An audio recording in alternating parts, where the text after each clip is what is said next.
Assalamualaikum warahmatullahi wabarakatuh. Innal hamdalillah nahmaduhu wa nasta'inuhu wa nastaghfiruh wa natubu ilaihi wa nastahdi wa na'udzu billahi min shururi anfusina wa min sayyiati a'malina. May yahdihillahu fala mudilla lahu wa may yudlil fala hadiya lahu. أشهد أن لا إله إلا الله وحده لا شريك له وأشهد أن محمدا عبده ورسوله. اللهم صل على محمد وعلى آل محمد كما صليت على آل إبراهيم إنك حميد مجيد وبارك على محمد وعلى آل محمد كما باركت على آل إبراهيم إنك حميد مجيد. يا أيها الذين آمنوا اتقوا الله حق تقاته ولا تموتن إلا وأنتم مسلمون. أما بعد. Alhamdulillah, pada kesempatan malam hari ini tidak henti-hentinya kita senantiasa berupaya bersyukur kepada Allah Subhanahu wa taala, karena Allah pun tidak berhenti melimpahkan rahmat, taufik, hidayah dan nikmatnya kepada kita.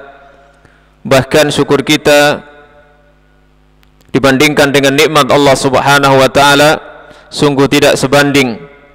Karena itu kita senantiasa mengakui betapa minimnya syukur kita kepada Allah dibandingkan dengan besarnya nikmat-nikmat yang diberikan kepada kita.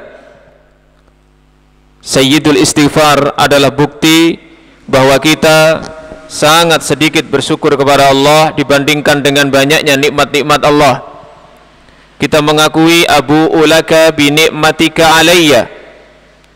Aku akui nikmatmu yang engkau berikan kepadaku ya Rabb.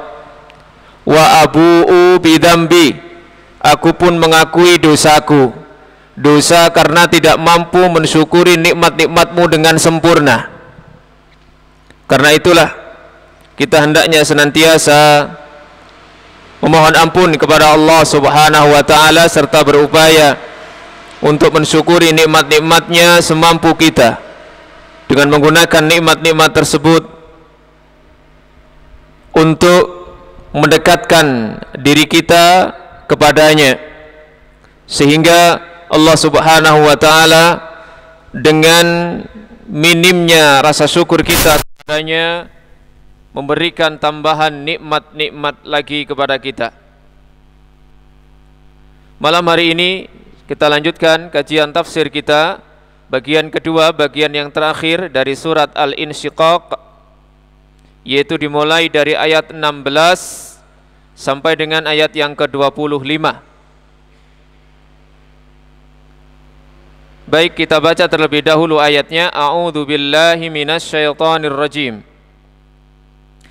Fala uqsimu bisyafaq wal-layli wa ma wasaq wal-qamari idza ittasaq latarkabunna tabaqan an tabaq fama lahum la yu'minun wa idza quri'a 'alaihimul qur'anu la yasjudun.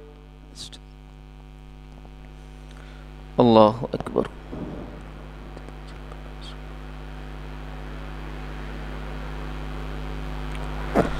Allahu Akbar. Balil ladzina kafaru yukadzibun wallahu a'lamu bima yu'un fabashshirhum bi'adzabin alim إلا الذين آمنوا وعملوا الصالحات لهم أجر غير ممنون. Fala uqsimu, dan sungguh aku bersumpah. La di sini bukan artinya tidak, tetapi ini adalah takkid untuk menguatkan. Fala uqsimu, maka sesungguhnya aku bersumpah bisyafaq, dengan cahaya yang berwarna merah ketika matahari tenggelam. Wal-laili, dan demi malam, wa ma wasaq, dan apa yang menutupinya, menyelimutinya. Wal qamari, dan demi bulan, idza tasaq, apabila bundar, sempurna, apabila purnama. La tarkabunna tabaqan an tabaq, sungguh kalian pasti akan naik satu tingkat dari tingkat berikutnya, satu tingkat demi tingkat. Fama lahum la yu'minun, maka apa yang menjadikan mereka tidak beriman? Wa idza quri'a 'alaihimul Qur'anu la yasjudun, dan apabila dibacakan Al-Qur'an kepada mereka, mereka tidak mau bersujud.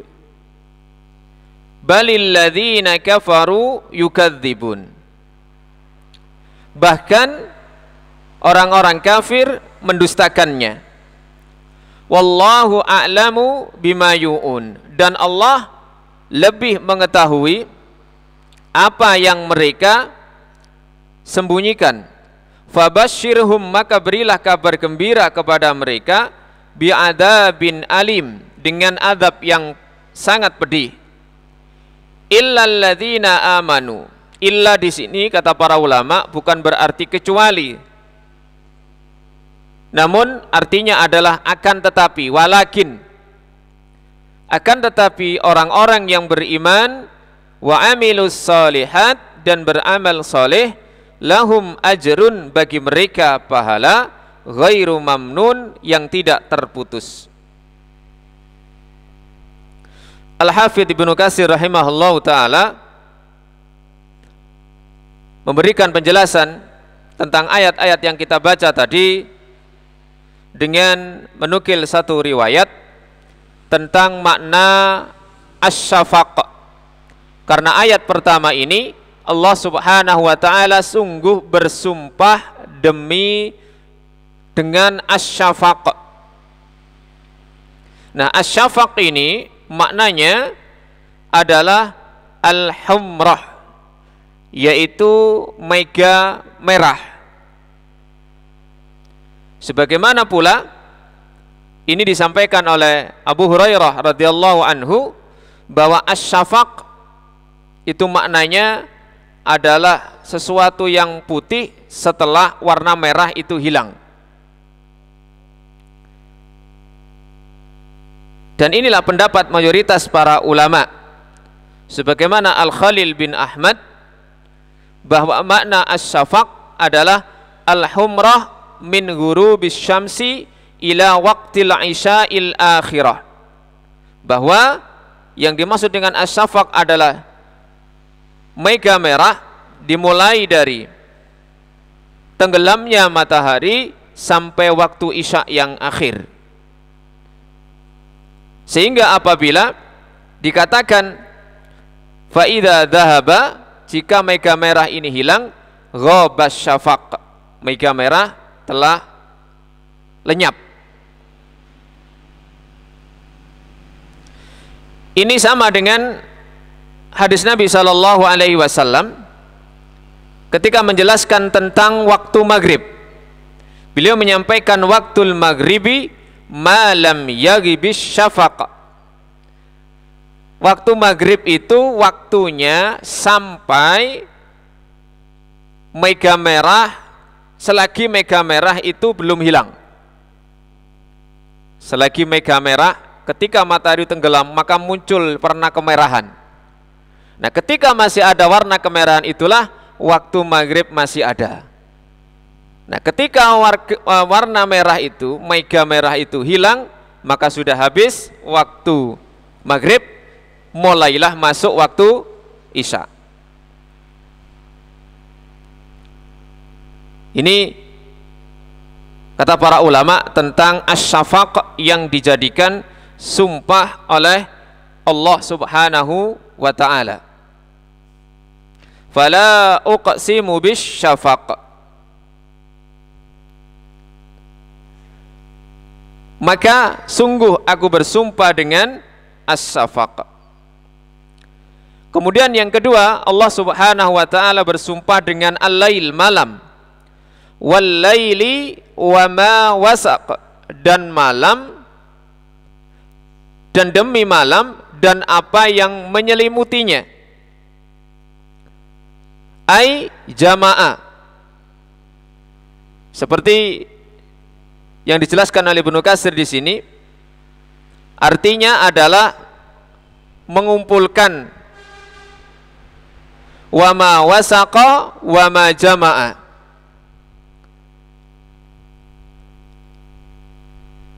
Malam dengan cahaya gelapnya ini menyeliputi daerah atau bumi yang terkena gelap. Ini juga termasuk sesuatu yang dijadikan sumpah secara berurutan. Setelah Allah bersumpah dengan mega merah tadi, maka Allah bersumpah dengan waktu malam.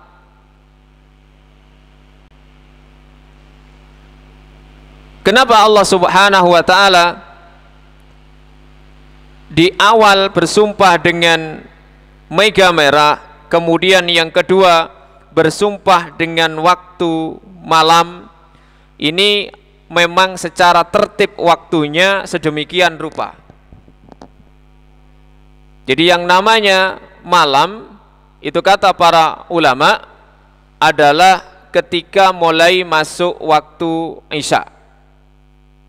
Karena disitulah mulai yang asalnya mega merah itu masih memancarkan sedikit cahaya, kemudian hilang.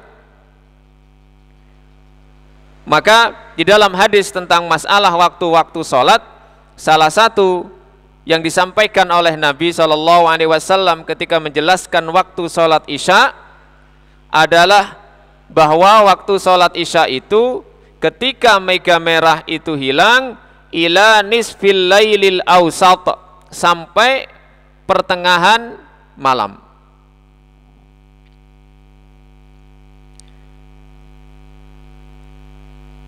Dan di dalam tafsir yang lain seperti yang disebutkan oleh Syekh Utsaimin, tajtami'u wa takhruju wa tabrazu min juhuriha wa buyutiha, rubbama yushiru ila ijtima'in nasi ba'duhum ila ba'din. Ini kenapa Allah Subhanahu wa taala bersumpah yang awal dengan mega merah, kemudian dengan waktu malam, karena li'anna al-laila yajma'ul wuhusha, karena malam ini mengumpulkan binatang-binatang, wal hawam, ya, termasuk makhluk-makhluk yang mereka aktivitasnya di malam hari dan yang sejenisnya. Mereka berkumpul keluar, bergerak dari lubang-lubang mereka atau dari rumah mereka. Begitu pula bisa jadi ini mengisyaratkan kepada berkumpulnya manusia, sebagian mereka dengan sebagian yang lain. Ketika di siang hari mereka mungkin berpencar mencari ma'isyah, maka di malam hari mungkin waktu yang digunakan untuk berkumpul. Sehingga wasak di sini adalah memang maknanya menyelimuti, mengumpulkan, menghimpun. Kemudian yang ketiga, wal qamari idza tasaq, dan demi bulan idza apabila ittasaqa. Ittasaqa ini maknanya Ibnu Katsir menyebutkan sebagaimana kata Ibnu Abbas, idza tama'a wastawa, jika terkumpul dan penuh. Artinya jika cahayanya itu terang benderang dengan sempurna, alias ketika purnama. Wal qamari idza tasaq, yakni idza tama'a nuruhu wa tamma wa kamula, jika cahayanya terkumpul dan sempurna. Dan ini ada pada layali al-ibdar, malam-malam purnama. Maka Allah Subhanahu wa taala pertama bersumpah dengan mega merah, kemudian dengan waktu malam tadi yang menghimpun mengumpulkan, kemudian dengan bulan karena termasuk di antara tanda-tanda kebesaran Allah, salah satu makhluk Allah yang muncul di waktu malam hari. Jadi ini hubungannya sangat erat.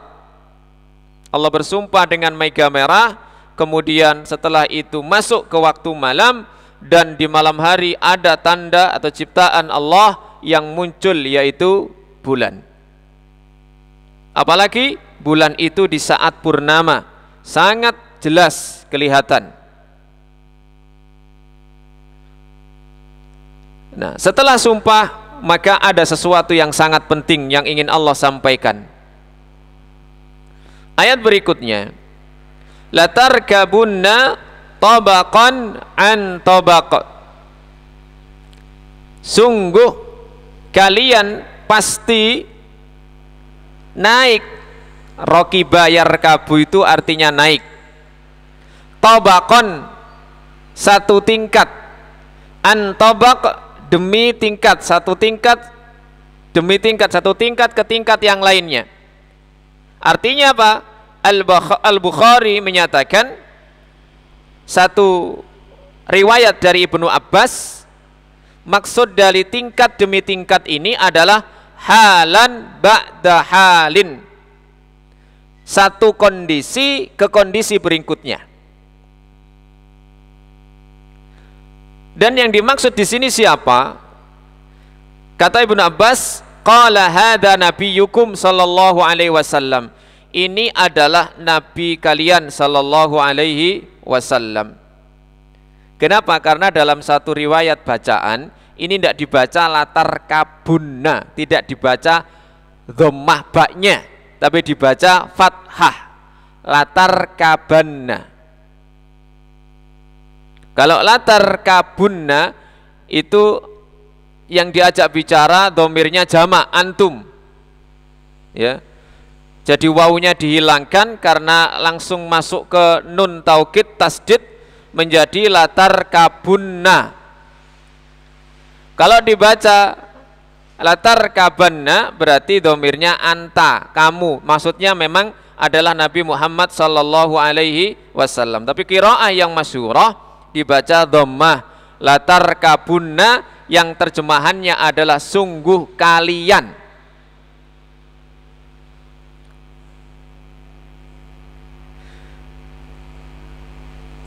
Yang maknanya tadi adalah bahwa engkau Muhammad atau kalian semua manusia itu akan memiliki fase-fase kehidupan yang berpindah-pindah, berbeda-beda, halan ba'da halin. Satu kondisi berikutnya. Secara ringkas, Al-Hafidz Ibnu Katsir rahimahullahu taala di sini menjelaskan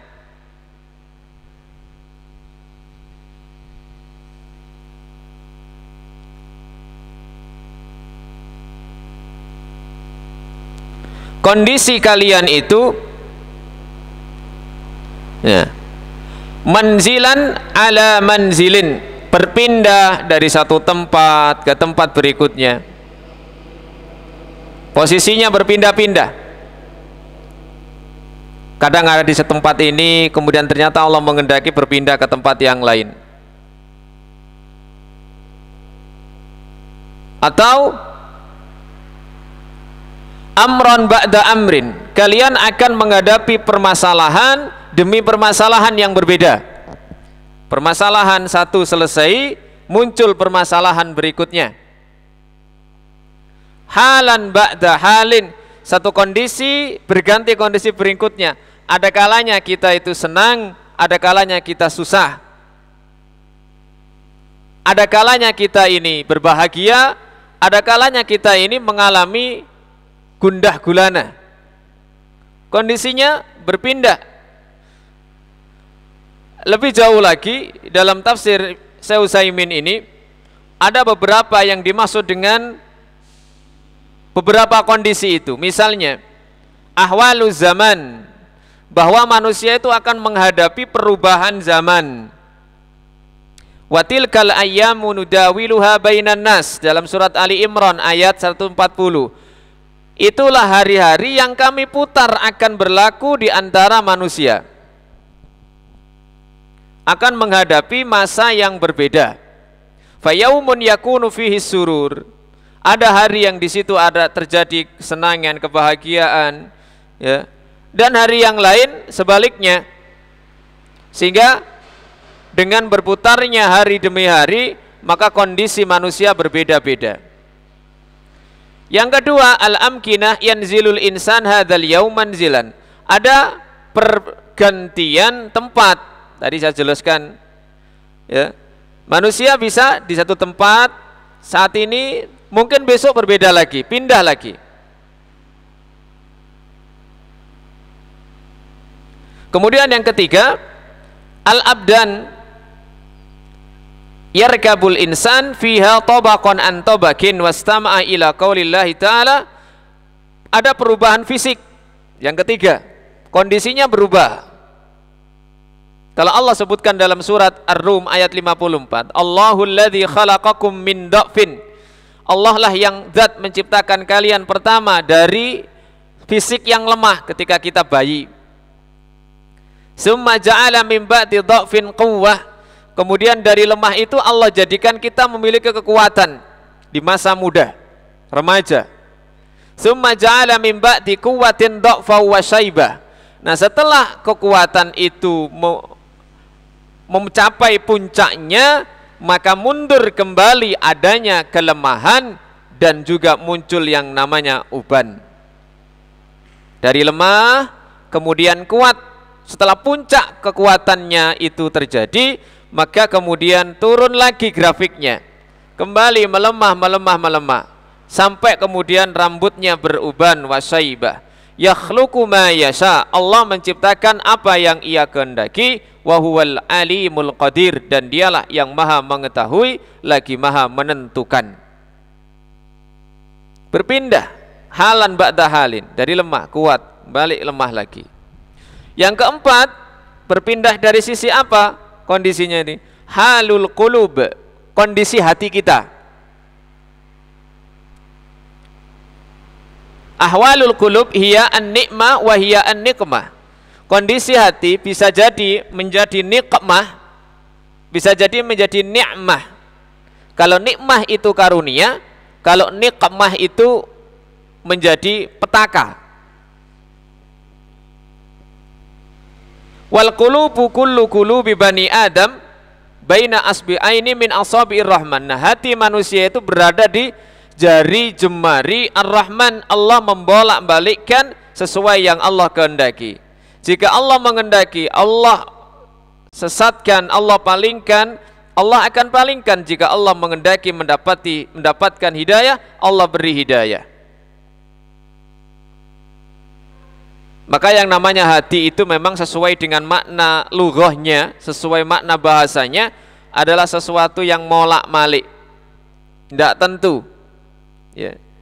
Bisa jadi bukan hitungan hari, bukan hitungan jam, bisa jadi hitungan menit sudah berubah. Itulah kondisi hati yang pasti akan dialami oleh yang namanya manusia. La tarkabunna tabaqan an tabaq. Kalian pasti akan berpindah dari satu kondisi ke kondisi yang lainnya.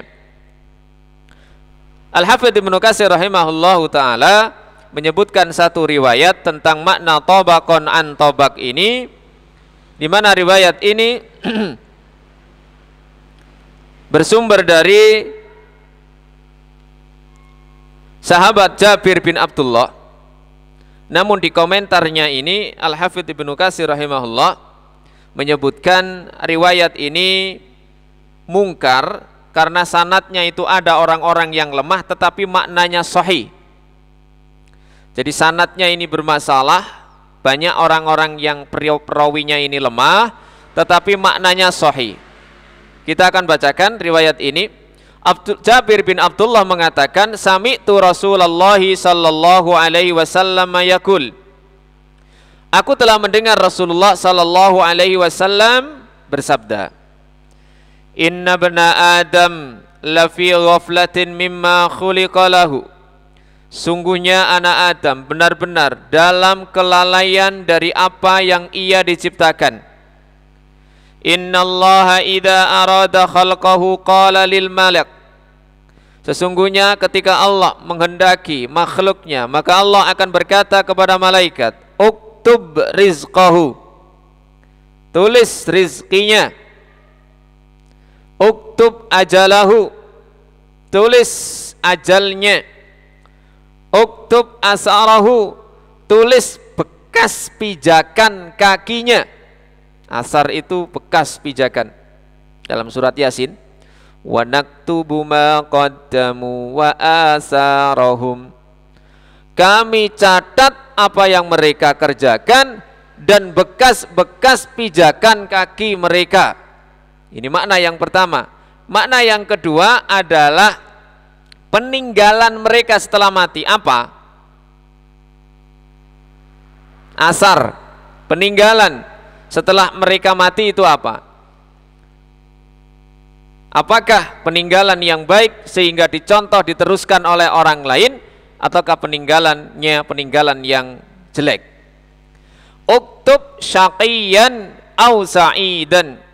Tulislah apakah dia nanti termasuk orang yang sengsara ataukah orang yang berbahagia. Ini mirip memang dengan redaksi hadis ketika manusia itu yujma'u fi batni ummihi. Manusia dikumpulkan di perut ibunya, ada 3 fase. Yang pertama 40 hari berbentuk nutfah, masih berbentuk mani yang sudah tercampur dengan sel telur, masih zigot yang sudah dibuahi telur itu. Kemudian 40 hari yang kedua menjadi segumpal darah. Kemudian 40 hari yang ketiga segumpal daging yang sudah membentuk, bahkan Allah sudah mengirimkan malaikat untuk meniupkan ruh. Lalu Allah memerintahkan untuk mencatat tadi rizkinya, ajalnya, amalnya, termasuk juga apakah termasuk orang yang sengsara atau bahagia. Makanya Ibnu Katsir menyebutkan ini maknanya sahih. Cuman sanadnya ini, rantai sanadnya, perawinya ini banyak yang lemah. Jadi ada hadis itu yang lemah tapi maknanya sahih, sehingga sebagian ulama menukilnya dengan tentu memberikan keterangan tadi. Hadza hadisun mungkarun, ini hadis yang mungkar, wa isnaduhu fihi du'afa, sanadnya dituat banyak orang yang lemah, walakin maknahu sahih, tetapi maknanya sahih. Innallaha summa yartafi'u dzalikal malak. Kemudian malaikat tersebut yang Allah perintahkan nulis rezeki, ajal, kemudian peninggalan dan sengsara atau bahagia, ini naik. Lalu Allah kembali, wa yab'atsullahu ilaihi malakan. Allah mengutus kembali kepadanya seorang malaikat, fayahfaduhu, untuk menjaganya, hatta yudrika, sampai dia mendapatnya. Tsumma yartafi'u dzalikal malak. Setelah Allah memerintahkan mencatat berbagai hal tadi itu, kemudian Allah memerintahkan satu malaikat untuk menjaga dari takdir-takdir Allah yang akan berlaku untuk dia. Kalau Allah tidak menghendaki dia mengalami celaka, malaikat inilah yang Allah tugaskan untuk menjaganya sampai orang tersebut meninggal. Nah, setelah meninggal, malaikat tadi naik. Summa yuwakkilullahu bihi malakain.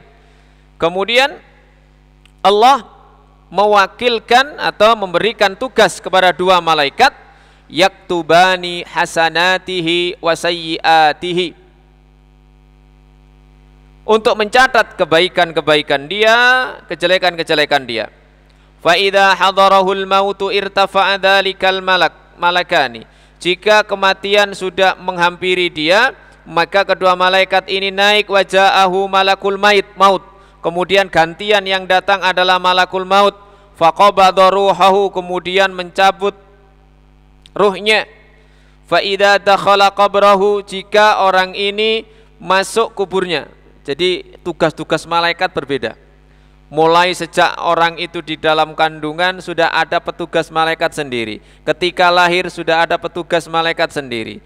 Ketika mati sudah ada petugas malaikat sendiri. Ketika masuk alam kubur ada petugas malaikat sendiri. Raddar ruha fi jasadihi. Ketika seseorang itu dimasukkan ke kuburnya, ruhnya tadi itu dikembalikan ke jasadnya.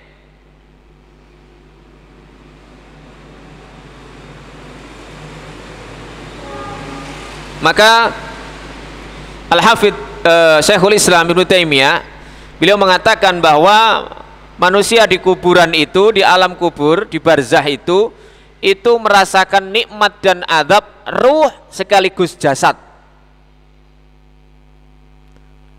Ruh dan jasadnya juga. Bukan sekedar ruhnya saja. Kenapa? Karena ruhnya dikembalikan sehingga jasadnya itu hidup di alam yang berbeda. Sehingga ketika merasakan nikmat, maka nikmat yang dirasakan penghuni kubur itu nikmat rohani dan jasadi juga. Nikmat rohaniyah dan jasadiyah. Ketika mendapatkan azab, naudzubillah, maka yang diazab itu ruhnya juga sekaligus jasadnya. Dan ini menjadi akidah Ahlussunnah wal Jamaah. Al-Imam Ibnu Qudamah Al-Maqdisi rahimahullah di dalam kitab beliau Lum'atul I'tiqad juga menjelaskan hal tersebut, bahwa yang mendapatkan nikmat maupun siksa kubur itu ruh sekaligus jasad. Summa irtafa'a malakul maut. Nah, setelah orang tidak dikubur, ruhnya dikembalikan, tugas malakul maut selesai. Naik. Yang datang siapa? Malaka al-qabr. Dua malaikat yang bertugas untuk famtahanahu, untuk memberikan ujian kepada dia dengan memberikan pertanyaan-pertanyaan kubur. Yang dimaksud ini istilah para ulama adalah fitnatul qabr. Fitnah artinya berupa pertanyaan-pertanyaan. Tsumma yartafi'ani. Kemudian setelah tugasnya selesai memberikan pertanyaan, kalau orang yang di dalam kubur itu bisa menjawab pertanyaan-pertanyaan tersebut dengan dikukuhkannya hatinya oleh Allah menjawab pertanyaan itu, maka akan mendapatkan nikmat terus sampai nanti hari kiamat. Bahkan tempat tinggalnya sudah Allah perlihatkan dan dia pun bisa mencium bau surga. Ketika orang itu tidak bisa menjawab pertanyaan kubur, sudah enggak ditanya lagi. Tugas malaikat selesai, tinggal dia mendapatkan azab bukrata wa asyiya, pagi dan petang. Akan dipukul, hancur berkeping-keping, dia menjerit di waktu pagi dan petang. Tidak ada yang mampu mendengar, baik bangsa jin ataupun manusia. Berarti yang lainnya bisa, hewan-hewan, ya. Walaupun sebagian orang bisa jadi Allah perdengarkan, bisa jadi Allah perdengarkan. Para nabi, para rasul, Rasulullah SAW sendiri pernah menyaksikan dua kuburan yang dua-duanya disiksa. Satunya adalah karena dia berjalan ke sana kemari suka menghibah. Yang kedua adalah dia tidak menjaga dari cipratan najis air kencing. Maka kemudian Nabi mengambil pelepah kurma yang masih basah, diletakkan di kepalanya dengan harapan mudah-mudahan ketika kurma itu masih basah, siksanya diringankan. Sebagian orang Allah tampakkan seperti itu. Secara umum manusia dan bangsa jin tidak bisa. Nah, setelah selesai memberikan pertanyaan tadi, malaikat yartafi'ani, naik, sudah selesai tugasnya. Fa idza qamatis saah, nah, ketika terjadi hari kiamat, in hatta alaihi malakul hasanat wa malakus sayyiat, fantashata kitaban ma'qudan fi unukihi, maka kemudian ganti tugas malaikat kebaikan dan malaikat kejelekan, artinya yang mencatat kebaikan dan kejelekan, dan mereka meletakkan kitab catatan amalan, diletakkan di lehernya. Summa hadara ma'ahu wahidun sa'iqan wa akhar syahidan, yang satu nuntun, yang satunya sebagai saksi.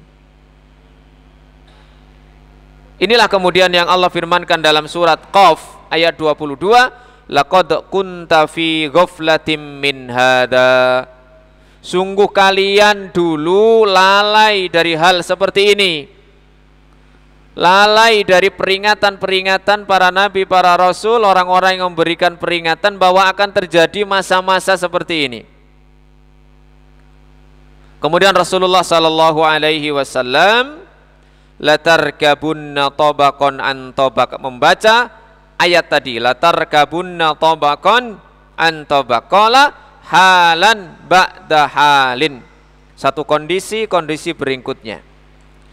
Kemudian Nabi sallallahu alaihi wasallam melanjutkan, inna qadamakum la amran adiman la taqdiruna, sesungguhnya apa yang kalian kerjakan, langkah kalian itu adalah perkara yang agung dan kalian tidak mungkin mampu untuk melaksanakannya. Maka mohonlah pertolongan hanya kepada Allah yang Maha Agung. Ya, ini tadi maknanya sahih, tetapi hadisnya mungkar. Maka beliau kemudian mengakhiri dengan wallahu ta'ala a'lam, Allah yang Maha tahu. Ayat berikutnya, fama lahum la yu'minun, apa yang menjadikan mereka tidak beriman? Wa idza quri'a alaihimul qur'anu la yasjudun, apabila mereka dibacakan Al-Qur'an kepada mereka, mereka tidak bersujud. Ai famadza yamna'uhum minal iman, apa yang menghalangi mereka beriman billahi, kepada Allah, wa rasulihi, dan rasulnya, wal yaumil akhir, dan hari akhir. Apa yang menghalangi mereka tidak beriman kepada Allah, kepada rasulnya, dan kepada hari akhir? Wa ma lahum idza quri'at alaihim ayatul rahman wa kalamuhu wa huwa hadzal qur'an la yasjuduna i'dhaman wa ikraman wa ihtiraman. Dan apa yang menghalangi mereka apabila dibacakan ayat-ayat Ar-Rahman kepada mereka, yakni Al-Quran, mereka tidak mau bersujud karena atau dalam rangka mengagungkan dan memuliakan Al-Quran, kalamullah. Maka mukmin, seorang mukmin yang sebenarnya adalah ketika ayat-ayat Al-Quran itu dibacakan, maka bertambahlah iman mereka, sebagaimana dalam surat Al-Anfal ayat yang kedua, wa idza tuliyat alaihim ayatuhu zadathum imana, apabila ayat-ayatnya dibacakan kepada mereka, maka bertambahlah keimanan. Maka ayat itu akan menambahkan kepada mereka keimanan. Maka ini ciri seorang mukmin itu, ketika dibacakan Al-Quran, imannya itu semakin bertambah, dan keimanan itu bertambah seiring dengan sejauh mana pemahaman seorang mukmin terhadap ayat tersebut. Semakin seorang mukmin memahami ayat-ayat Allah, maka ketika dibacakan ayat-ayat itu semakin besar pertambahan keimanannya.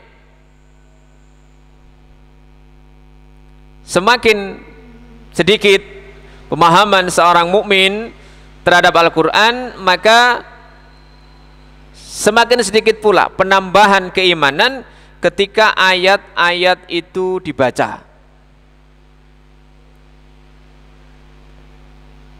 Sehingga tidak sama dua orang, tiga orang yang sama-sama mendengarkan bacaan Al-Quran, reaksi kondisi hati mereka tidak sama. Kenapa? Karena yang menentukan adalah bagaimana seseorang itu memahami ayat-ayat Al-Quran tersebut. Maka wajib bagi kita dalam rangka untuk semakin menambah keimanan ketika Al-Quran dibacakan, untuk mengetahui isi dari ayat Al-Quran itu. Minimal ada tambahan iman itu sesuai dengan kemampuan kita dalam memahami ayat-ayat tersebut. Maka para sahabat dahulu itu ketika mereka dibacakan Al-Quran, maka banyak di antara mereka yang yakhiruna sujada, mereka langsung menyungkur sujud. Mereka langsung menyungkur sujud. Kenapa? Karena mengetahui kebenaran yang ada di dalam Al-Quran.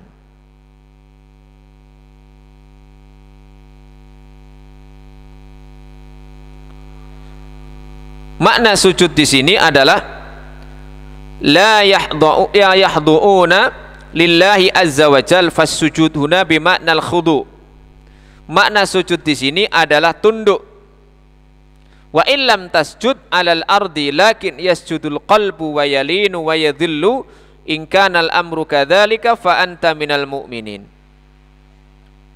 Walaupun misalnya seseorang itu ya ketika dibacakan Al-Quran tidak sujud secara fisik, ya, tetapi dia hatinya sujud, tunduk, patuh, menghinakan diri, maka ini pun termasuk di antara tanda-tanda seorang mukmin yang imannya bertambah. Hanya saja, ya, ketika kita membaca ayat-ayat sajdah di dalam Al-Quran yang di situ berarti maknanya adalah satu perintah sujud, maka di situ ada sisi sunnahnya untuk kita bersujud secara fisik, kita mensujudkan anggota tubuh kita.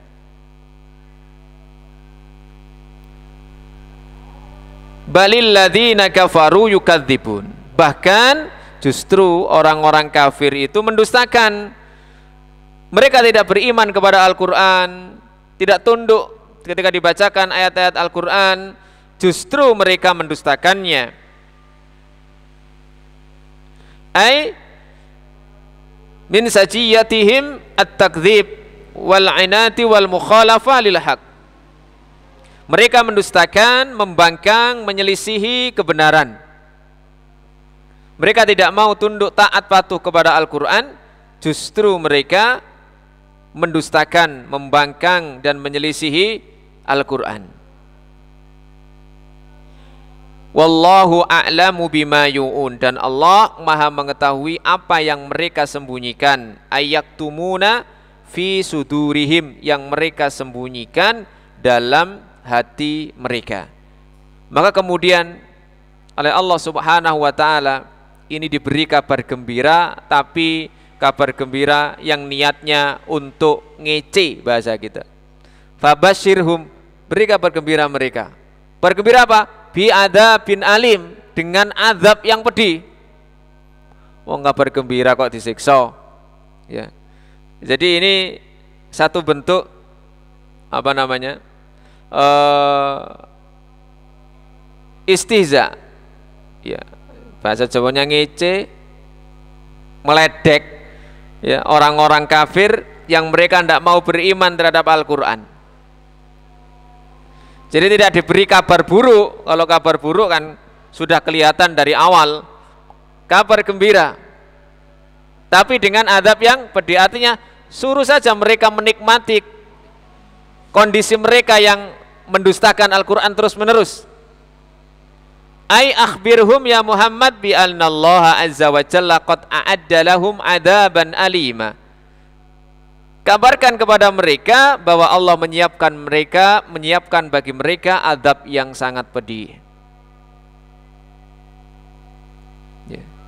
Fabasyirhum, beri kabar gembira. Jadi seolah-olah Allah ingin apa? Ya sudah, biarkan saja mereka dalam hal kekufurannya. Kasih kabar mereka, nanti Allah akan menyiapkan bagi mereka azab yang pedih. Waliyadu. Illal ladzina amanu, illa tadi maknanya adalah lakin, akan tetapi orang-orang yang beriman dan beramal saleh, bagi mereka pahala yang tidak terputus. Ini bukan bermakna illa. Kenapa? Karena kalau illa itu menjadi bagian kalimat sebelumnya. Contoh misalnya dalam surat Al-Asr ya. Innal insana lafi khusrin illa, sesungguhnya semua manusia itu dalam kerugian kecuali, berarti ini kan bagian dari manusia itu. Nah, illa di sini orang-orang yang beriman dan beramal soleh bukan menjadi bagian dari orang-orang yang tadi, orang-orang yang tidak mau mengikuti kebenaran, yang mendustakan Al-Quran. Akan tetapi kalau orang-orang yang beriman dan beramal soleh, mereka akan mendapatkan pahala yang ghairu mamnun nanti di akhirat, dengan pahala yang tidak dikurangi, pahala yang tidak terhitung, pahala yang tidak terputus.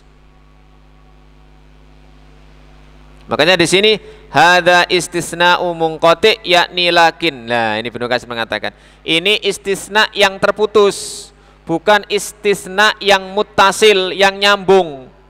Bukan bagian orang beriman dan beramal soleh ini tersendiri. Ya. Yakni lakinnal ladzina amanu. Yakni maksudnya tetapi orang-orang yang beriman. Ai bi qulubihim, dengan hati mereka, kemudian realisasinya adalah amal soleh dengan anggota tubuh mereka. Apa yang mereka dapatkan? Pahala nanti di kampung akhirat yang tidak dikurangi, yang tidak terbatas, terhitung, dan yang tidak terputus. Sama dengan dalam surat Hud ayat 108, ata'an ghaira majdud, pemberian nikmat di surga yang tidak terputus.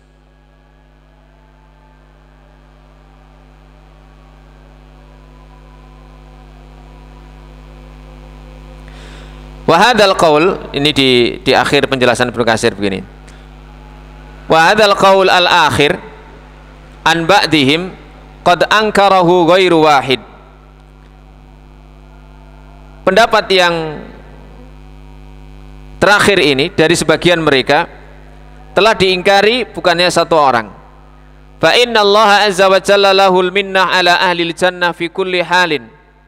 Karena sesungguhnya Allah azza wa jalla memiliki karunia atas penduduk surga di setiap kondisi. Wa anin wa lahdah wa innama dukhuluha bi fadlihi wa rahmatihi la bi a'malihim. Falahu alaihimun minna daiman sarmadan. Orang yang beriman, beramal soleh di dunia itu kan ada batasnya. Coba kita bersyukur kepada Allah, berapa tahun kita berupaya menjadi orang yang beriman, mewujudkan dalam amal soleh. Tetapi nanti balasan di surga abadan, selamanya. Jadi seolah-olah tidak sebanding jerih payah kita, amal kita di dunia yang sebentar dengan penghargaan Allah yang di surga selama-lamanya. Ini menunjukkan bahwa orang masuk surga itu semata-mata memang karena karunia Allah. Di antara rahasianya pula, kenapa sih balasan orang-orang yang beriman di amal soleh yang dilaksanakan terbatas di dunia ini, balasannya tak terbatas di akhirat? Karena hakikatnya orang beriman itu mau dikasih umur 60 tahun, mau dikasih umur 70 tahun, mau dikasih selama-lamanya, maka dia akan berupaya iman dan amal soleh. Sehingga apa? Balasannya setimpal. Nanti kalau kamu di surga ya selamanya. Sama dengan orang kafir, mau dikasih umur 60 kayak 70 tahun kayak mau selama-lamanya, kafir terus. Maka balasannya pun selama-lamanya di neraka. Jadi ada satu amalan yang sedikit tapi balasannya bisa lama. Di dunia aja sudah kelihatan kayak nembak dor, tidak ada 1 menit hukumannya. Wah, bisa seumur hidup misalnya, bisa langsung mati. Padahal melakukannya hanya nyolong PT konangan ya. Hukumannya berapa nek nyolong PT? 3 bulan ya. Padahal nyolongnya kan 1,5 jam. Wah, enggak adil ini ya, nyolong saya setengah jam kok hukuman saya 3 bulan ya. Makanya orang-orang ateis itu, mereka logikanya begitu. Tuhanmu itu enggak adil. Masa orang hidup di dunia berbuat jahat beberapa tahun, ternyata kamu berkeyakinan di neraka selama-lamanya. Dia enggak ngerti kalau kejahatan di dunia aja kriminal sebentar hukumannya lama. Nah, jadi orang yang beriman itu walaupun dikasih umur 70 tahun, 80 tahun, 100 tahun, 1000 tahun, dia akan tetap beramal soleh. Maka penghargaan Allah, ya sudah, di surga selamanya. Apalagi seorang beriman itu terus menunggu kebaikan ke kebaikan berikutnya, itu pasti. Mari sholat isya, insya Allah hati ini terpaut untuk angen-angen nanti pagi sholat subuh. Kok ternyata meninggal jarak antara isya dan subuh, berarti niat kita itu sudah baik. Setelah sholat subuh, pasti orang yang beriman itu akan menunggu sholat zuhur. Terus begitu seumur hidupnya begitu terus. Makanya niatnya akan seperti itu.